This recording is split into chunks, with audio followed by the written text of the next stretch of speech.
Živja, kako si? Vse verjamem, da ti gre to vprašanje že malo na živce. Priznam, da gre meni tudi kdaj, še posebej takrat, ko nisem najbolj okej. Ampak še bolj mi je pa čuden, ker ljudje včasih sploh ne sprašujejo več tega, kako si, kot da ni več važen. Jaz se po službi danes malo tukaj sproščam, je bilo res naporen.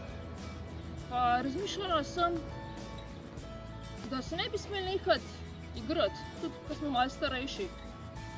In zanimivo je bilo še to, ko sem razmišljala o gibanju kot igri, da se tudi v športu reče nogometna igra, igra košarke, igra odbojke.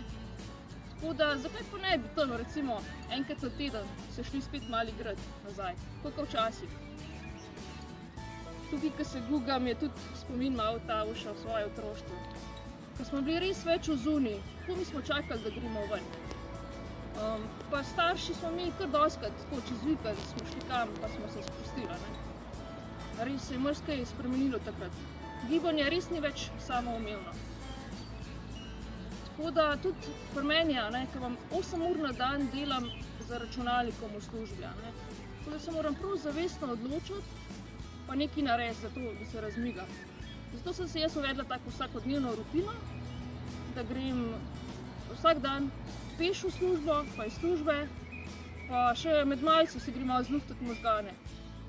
Tako da je pol res se bolj počutim, pa se mi zdi, da pol tudi to pozitivno vpliva na okolico, na prijatelje, na sodelavce, konec koncev tudi na stranke, s katerimi komuniciram. No sej, za danes je bilo dosti, se vidimo jutra, pa bodi pripravljen se tudi igrati, pa se veš, moj jabolk, ti pa je. Hvala. Ej, ne se hecati, no. Vem, da je bil rdeč. Hvala, na zdravje.